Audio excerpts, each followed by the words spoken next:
Hello प्यारे दोस्तों, आज हमारी मैथ सीरीज का दूसरा दिन है। हम लोग डेली सेशंस को करते हैं और इसमें हम लोग 10-10 क्वेश्चन के लॉट को लेके चलते हैं। ये 10 क्वेश्चन के लॉट आपके लिए बहुत इंपॉर्टेंट हो सकते हैं क्योंकि ये क्वेश्चन जो होंगे प्रीवियस ईयर क्वेश्चन होंगे और हमेशा अक्सर देखा गया है कि प्रीवियस ईयर क्वेश्चन ही एग्जाम में पूछे जाते हैं। तो इन क्वेश्चन को अटेम्प्ट करना ना भूलिए और कितने क्वेश्चन आपने अटेम्प्ट किए, कितने क्वेश्चन आपने सही किए, ये कमेंट बॉक्स में जरूर बताइए। आज के सेशन को स्टार्ट करते हैं। पहला क्वेश्चन देखिए क्या बोल रहा है। 20 सेकेंड आपके पास टाइम है।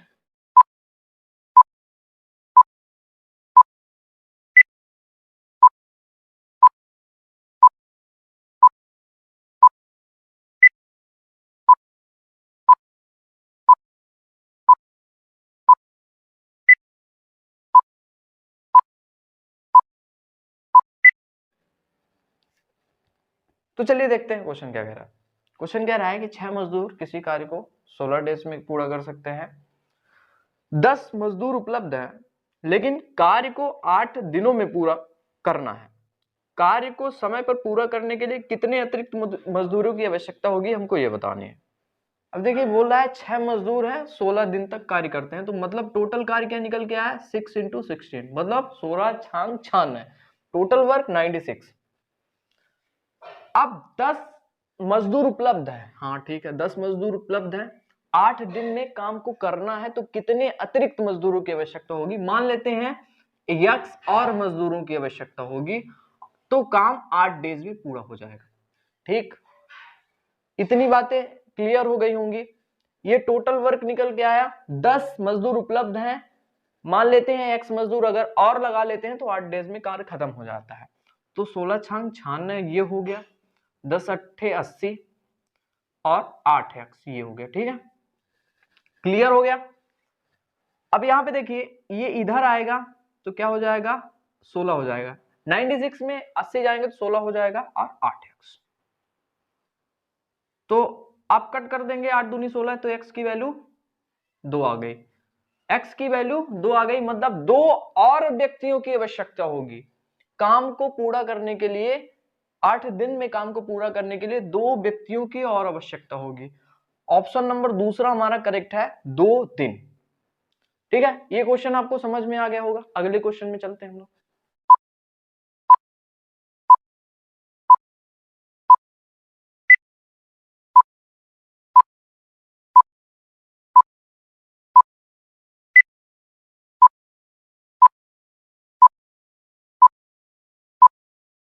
अब देखिए इस क्वेश्चन को कैसे करेंगे। क्वेश्चन बोल रहा है कि आर, एस और टी किसी काम को क्रमशः 20 डेज, 15 डेज और 10 डेज में पूरा कर सकते हैं।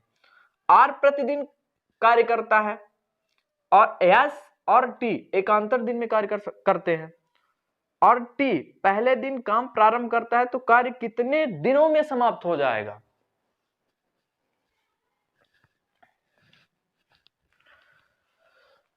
यहाँ पे देखिए एस और टी एकांतर दिन में कार्य समाप्त करते हैं, ध्यान दीजिए एस और टी एकांतर दिन में कार्य समाप्त करते हैं,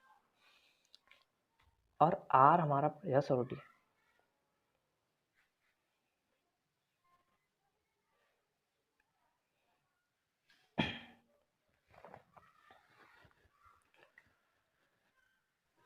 अब देखिए यहां पे आर, एस और टी दिया है। आर क्या दिया है, आर दिया है 20 डेज में काम करता है, एस दिया है 15 डेज में काम करता है, और टी 10 डेज में काम करता है। ठीक है, अगर इनका एलसीएम लिया जाए तो 60 निकल के आएगा, तो 20 से ही 60, 15 चौको 60 और 10 छक्का 60। आर हमारा प्रतिदिन कार्य करता है, आर हमेशा के लिए कार्य करता है, आर जब तक काम खत्म नहीं हो जाता तब तक कार्य करता है, तो आर और आर सभी जगह काम करेगा। और एस और टी एकांतर दिनों में कार्य करते हैं, मतलब बारी बारी से काम करते हैं, तो आर के साथ एक बार एस और एक बार टी काम करेगा। ठीक है, और टी से शुरुआत होती है, ध्यान दीजिएगा टी से शुरुआत होगी।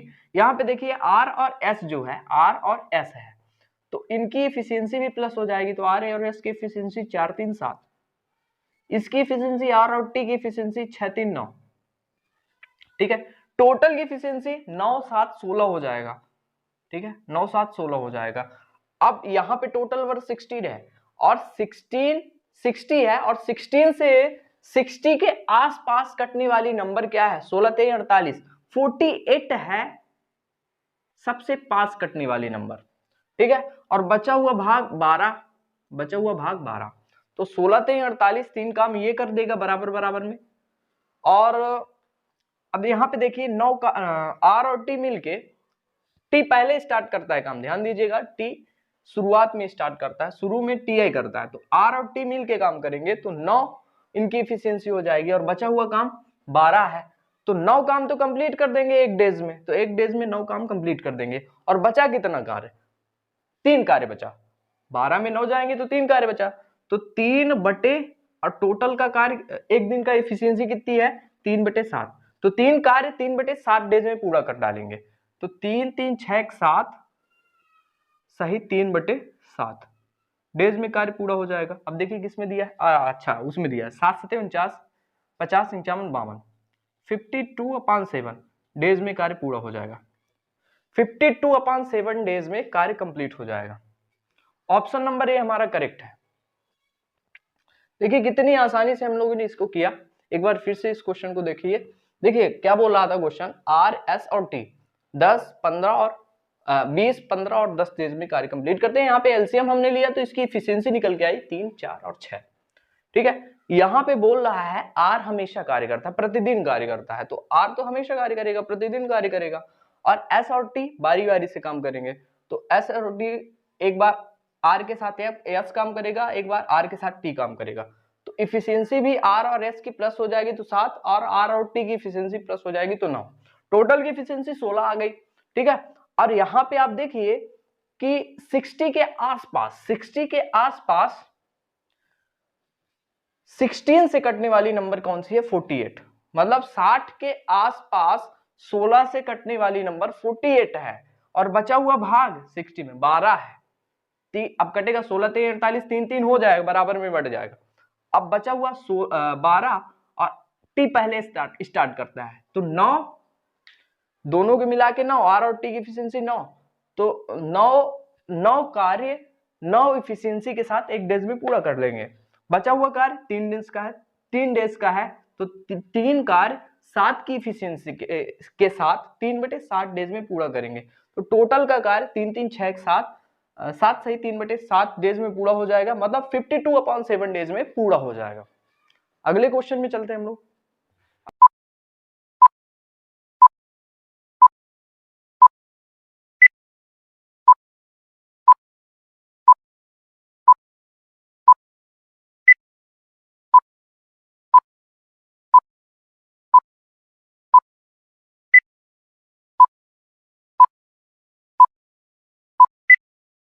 अब देखिए इस क्वेश्चन में दिया है कि एक समबाहु त्रिभुज की भुजा 12 सेंटीमीटर की है, तो क्षेत्रफल क्या है ये बताना है और √3 की वैल्यू भी रखनी है।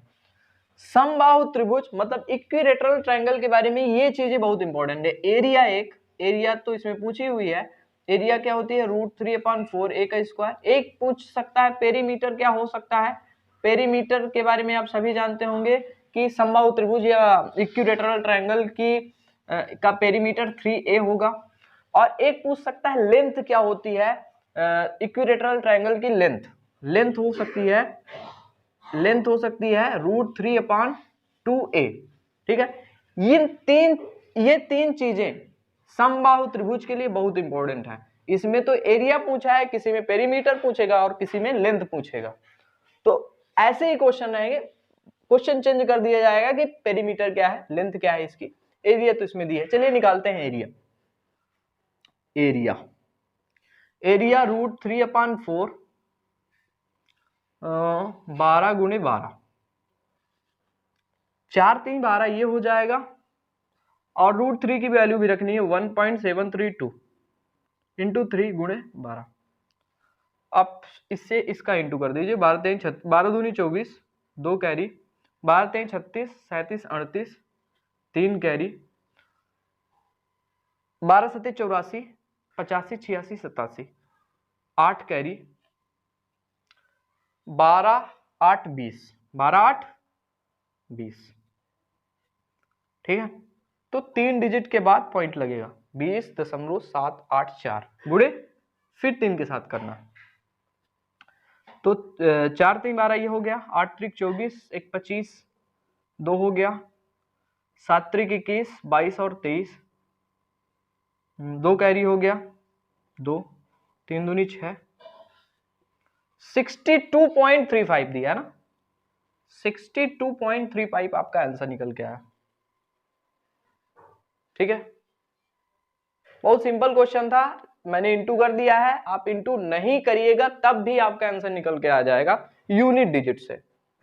ठीक है, एरिया निकल के आई। अगले क्वेश्चन में हम लोग चलते हैं, इस क्वेश्चन को कीजिए जरा, बहुत अच्छा क्वेश्चन है ये।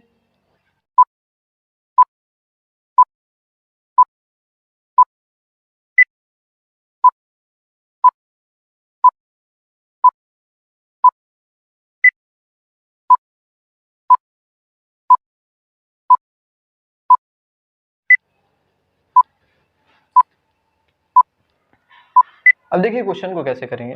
क्वेश्चन बोला है कि एक बेईमान दुकानदार 20 रुपए प्रति केजी की दर से खरीदे गए आम को 30 रुपए प्रति केजी की दर से बेचता है और वह 1 किलोग्राम या 1 केजी के स्थान पे 800 ग्राम देता है, तो दुकानदार का वास्तविक लाभ प्रतिशत क्या है। अब देखिए दुकानदार क्या करता है कि 20 रुपए पर केजी के हिसाब से आम को खरीदता है, 30 रुपए पर केजी के हिसाब से आम को बेच देता है। इस क्वेश्चन को करने के पहले आप अपने आप को एक बेईमान दुकानदार समझिए। देखिए, और वो बेईमान दुकानदार क्या करता है कि 1 केजी के स्थान पे 800 ग्राम का यूज करता है। मतलब क्या हुआ, 800 जो ग्राम है इसका सीपी हुआ और 1000 में वो बना के बेच दिया। ठीक है, इसको सॉल्व करिए, 0 से 0 ये कट गया, 0 से 0 ये कट गए। ठीक है, 8 दूनी 16 ये हो गया, 30 ये हो गया। ठीक है, यहाँ पे क्या निकल के आया, यहाँ पे 14 निकल के आया बटे किसमें, 16 में। 14 का लाभ हुआ 16 में, गुणे परसेंटेज में चेंज करिए, इंटू 100 कर दीजिए। 2 सत्ते 14, 2 अट्ठे 16, 700 बटे 8, 8 अठाई 64, बचा क्या 6, 60, 8 8 6 48, 8 सत्ते 56, 56 और 4 फिर 40, 8 चौक 32 और 8 9 72, 87.49 आ रहा है, लेकिन आसपास में क्या है 87.5 है, तो आंसर 87.5 हमारा निकल गया है। ऑप्शन नंबर सी हमारा करेक्ट है। ठीक है, इस क्वेश्चन, अगर इस टाइप के क्वेश्चन मिले तो आप क्या करिएगा, अपने आप को एक बेईमान दुकानदार मान के चलिएगा कि मैं क्या करता हूं, 20 रुपए पर केजी के हिसाब से कोई चीज खरीदता हूं और 30 रुपए पर केजी के हिसाब से उसको बेच देता हूं, और 1000 ग्राम के स्थान पे 800 ग्राम का यूज करता हूं, तो 800 ग्राम हमारे लिए सीपी हो जाएगी और फायदा हमको 87.5 का हो जाएगा। अगले क्वेश्चन में चलते हैं हम लोग। अब ये क्वेश्चन करिए जरा, बहुत ही सिंपल क्वेश्चन है और प्री में इसी टाइप के क्वेश्चन आते हैं। हम लोग प्री प्लस मेंस टाइप के क्वेश्चन करेंगे, लेकिन अभी तो हम लोग सिंपल वे से, सिंपल तरीके से सिंपल क्वेश्चन कर रहे हैं। करिए इसको, 20 सेकंड है आपके पास।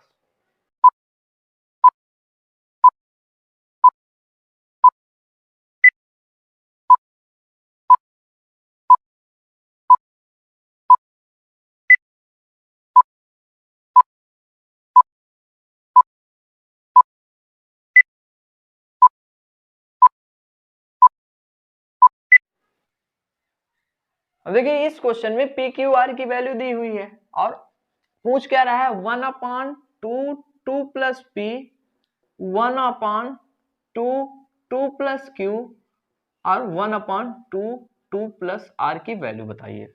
बहुत ही सिंपल वे में हम लोग कर सकते हैं इस क्वेश्चन को। देखिए पी के स्थान पे पी की वैल्यू रखेंगे, 2 पी की वैल्यू क्या निकल के आई है, x by plus Z, x upon by plus Z. Q के स्थान पे, अगर सॉरी यहाँ पे प्लस होगा, क्यू के स्थान पे क्या होगा 1 2 2, क्यू के स्थान पे होगा बाई जेड प्लस एक्स। ठीक है, 1/2 r के स्थान पे क्या होगा, z/x ये चीजें होंगी। ठीक है, इसको हम लोग सॉल्व करेंगे तो एक चीज निकल के आएगी क्या, ये जो y प्लस जेड है, एलसीएम लेंगे तो यहाँ पे 2y प्लस 2z होगा और y प्लस जेड ऊपर चल जाएगा, तो हम लोग डायरेक्टली लिखते हैं y plus Z upon 2y plus 2z और 2x। ठीक है, प्लस यहाँ पे देखिए ये z प्लस एक्स ऊपर चला जाएगा, z प्लस एक्स, और यहाँ पे एलसीएम लेंगे तो ये हो जाएगा 2z plus 2x plus 2y, ये हो जाएगा।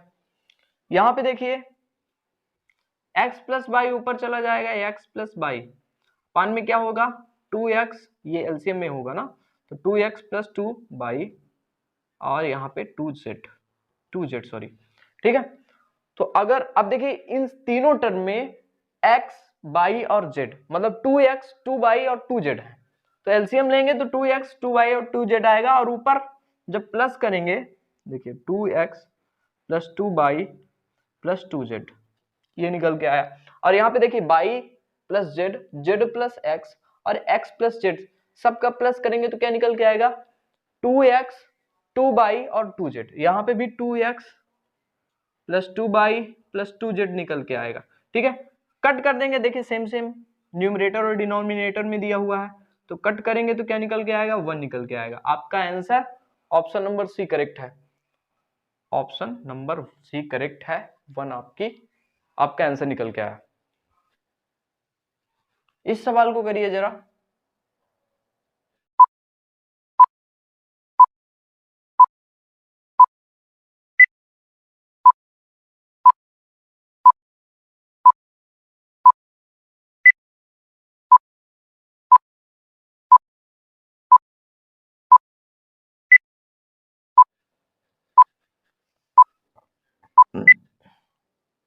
अब देखिए इस क्वेश्चन में गेंद बनाने की बात कर रहा है, गेंद मतलब गोला बनाने की बात कर रहा है, और कितने सामग्री की आवश्यकता होगी ये भी पूछ रहा है।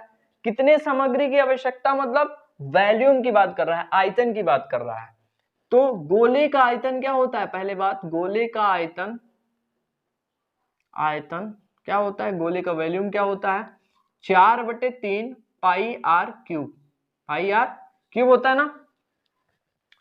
अब बात आती है इसमें 2 रेडियस दी है, तो इसका मतलब खोखला गोला है ये, खोखले गोले का आयतन क्या होगा, खोखले गोले का आयतन, खोखले गोले का आयतन सॉरी, गोले का आयतन क्या होगा 4/3 पाई, जो बाह वाली रेडियस है उसका क्यूब, जो आंतरिक रेडियस है उसका क्यूब का डिफरेंस क्या हो जाएगा, खोखले गोले का आयतन। अब एक चीज और लिख लीजिए, खोखले गोले का क्षेत्रफल, गोले का क्षेत्रफल पहले लिखिए, गोले का क्षेत्रफल कितना होगा, गोले का क्षेत्रफल, गोले का क्षेत्रफल क्या होगा 4 पाई आर स्क्वायर, गोले का क्षेत्रफल होता है। ठीक है, जो सर्कल का होता है ना क्षेत्रफल पाई आर स्क्वायर, उसमें 4 ऐड कर देंगे तो गोले का क्षेत्रफल बन जाएगा। ठीक है, अगर बात करें पोलर, खोखले गोले का क्षेत्रफल क्या होगा 4 पाई, जो बड़ा वाला रेडियस है वो, मतलब बाह जो रेडियस है वो, और जो स्मॉल रेडियस है वो, उसका स्क्वायर, दोनों का डिफरेंस। ठीक है, इन ये तीनों चीजें याद होना बहुत जरूरी है। और इस क्वेश्चन में आयतन की बात कर रहा है, तो आयतन क्या है 4/3 पाई आर क्यूब। चलिए पुट करते हैं, खोखले गोले का आयतन वॉल्यूम क्या होता है 4/3 पाई आर, कैपिटल का जो आर है, जो बाह त्रिज्या है और जो छोटी वाली त्रिज्या है, तो 4/3 पाई, बाह वाला क्या है 3, 27 हो जाएगा, और छोटा वाला क्या है 2, 8 हो जाएगा। ठीक है, अब यहां पे करेंगे 4/3 पाई, और 27 में 8 माइनस करेंगे तो क्या निकल के आएगा 19, ठीक है, 19 को 19, 19 दूनी 38, 19 तेईस 57, 19 चौक 76, 76/3, ये 76 पाई अपॉन 3। ठीक है, ऑप्शन नंबर बी हमारा करेक्ट है, 76/3। ठीक है, ये क्वेश्चन समझ में आ गया होगा। इसमें ये तीनों चारों चीजें आपको जानना बहुत जरूरी है, गोले का आयतन, खोखले गोले का आयतन, गोले का क्षेत्रफल और खोखले गोले का क्षेत्रफल। इस क्वेश्चन को करिए जरा, टाइम एंड वर्क का ये क्वेश्चन है।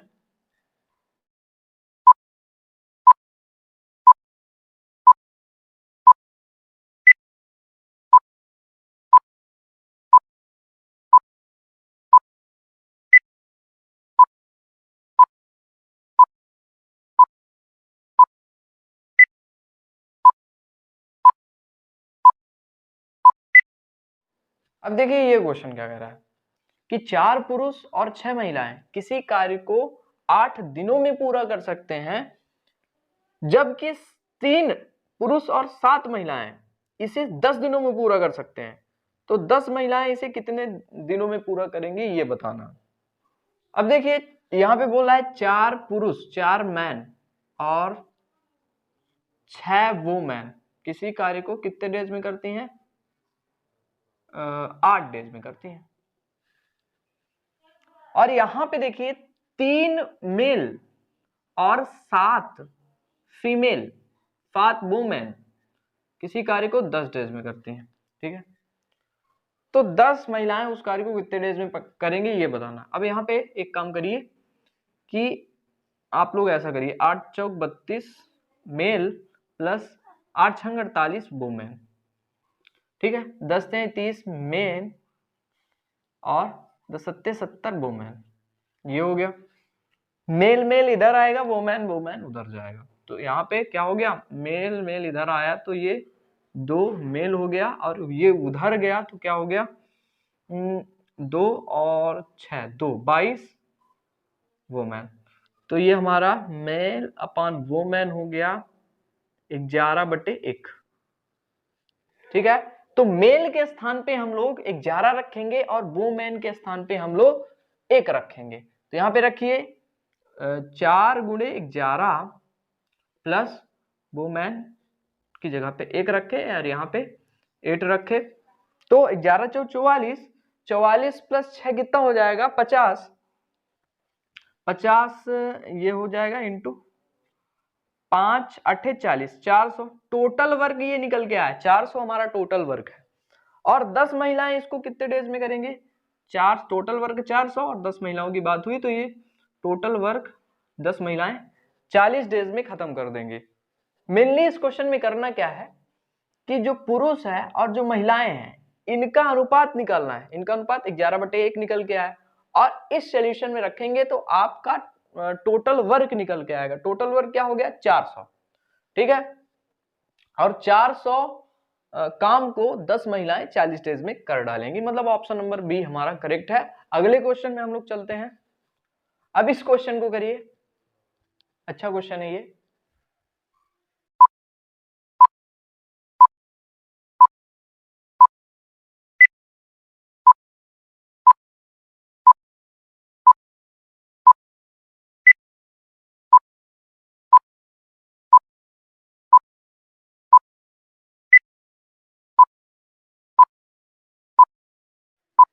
अब देखिए इस क्वेश्चन को कैसे करेंगे।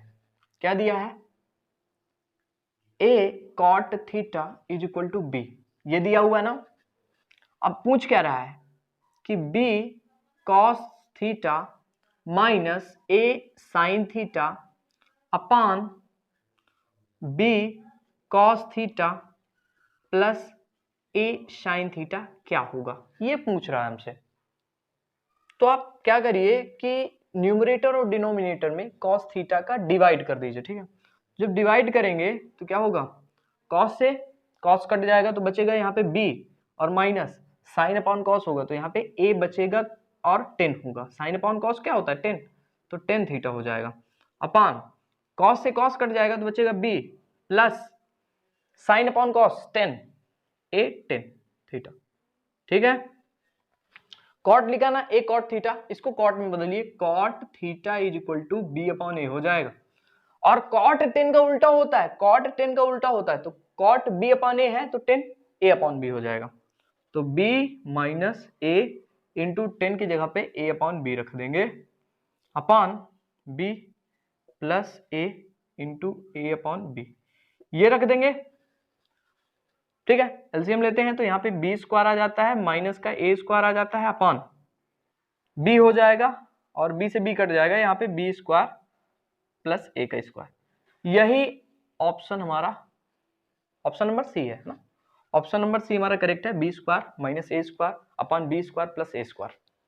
ठीक है, इसमें मेनली करना क्या था, कॉस को डिवाइड कर देना था तो हमारा 10 के फॉर्म में निकल के आ जाता और 10 की वैल्यू रख देनी थी। इस क्वेश्चन को कीजिए, अच्छा क्वेश्चन है ये भी।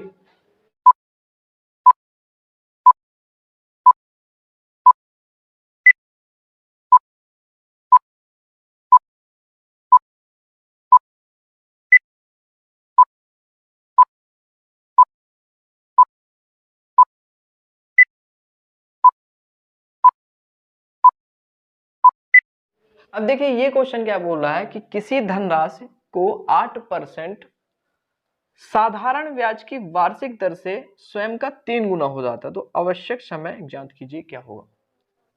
अब देखिए रेट दिया हुआ है 8%, रेट क्या दिया हुआ है 8% दिया हुआ है ना, और मान लीजिए कोई राशि पी रही होगी और वो 3 गुनी हो जाती है, मतलब 3p हो जाती है, तो यहाँ पे देखिए 2p हमारा SI निकल के आता है, सिंपल इंटरेस्ट निकल के आता है। तो हमको क्या बताना है, टाइम कितना हुआ था, तो टाइम निकाल सकते हैं 2p हमारा सिंपल इंटरेस्ट है इंटू 100 अपॉन p प्रिंसिपल, ये प्री प्रिंसिपल और इंटू आर, p से p कट गया, 2 4 जा 8 और 25 चौको 100, तो t की वैल्यू 25 वर्ष, 25 वर्ष में ये राशि 3 गुनी हो जाएगी। इस क्वेश्चन को करिए जरा, बोट और स्ट्रीम चैप्टर से है ये।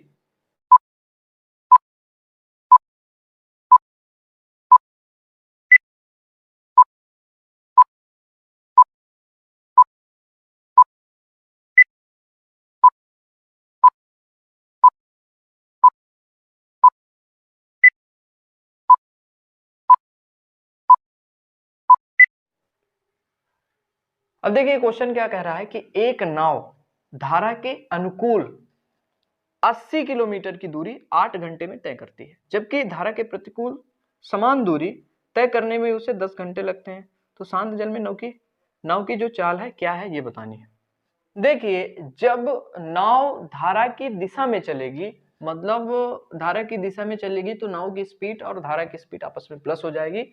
यहाँ पे क्या होगा, डिस्टेंस 80 है अपॉन टाइम क्या है 8, तो अगर निकालेंगे तो क्या निकल के आएगा 10 आएगा, और धारा के प्रतिकूल चलेगी तो ये माइनस में हो जाएंगी, और डिस्टेंस तो उतनी है 80 अपॉन ये 10 यहाँ पे, तो ये हमारा 8 निकल के आया, तो x प्लस 22 10 है, x माइनस 22 8 है। तो देखिए 22 से 22 हमारा कट गया, ठीक है 22 से 22 हमारा कट गया, और 10 प्लस 8 क्या हो गया 18 हो गया, यहाँ पे x प्लस x क्या हो गया 2x हो गया, तो 2 9 18, x की वैल्यू क्या निकल के आई 9। यही तो पूछ रहा था हमसे, बोर्ड की स्पीड क्या है, बोर्ड की स्पीड 9 है, ऑप्शन नंबर सी हमारा करेक्ट है। ठीक है, बहुत सिंपल क्वेश्चन था, आज बहुत ही बेसिक लेवल के क्वेश्चन हुए हैं। आप अपने स्कोर को जरूर कमेंट बॉक्स में टाइप कीजिए, मिलते हैं कल, तब तक के लिए थैंक यू।